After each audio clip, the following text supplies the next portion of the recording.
Sino po naniniwala isang araw, alaala na lang ang payo ng mga magulang mo sa'yo?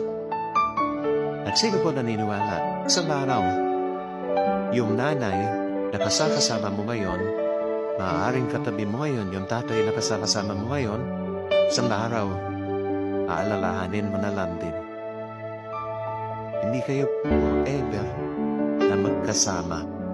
Kaya nga lahat ng magulang ang kasama pa yung anak, gagawin ng lahat, ipapayo lahat ng mabuti, paaalalahanan ng anak kasi alam niya, isang araw, iiwan niya yung kanyang mga anak.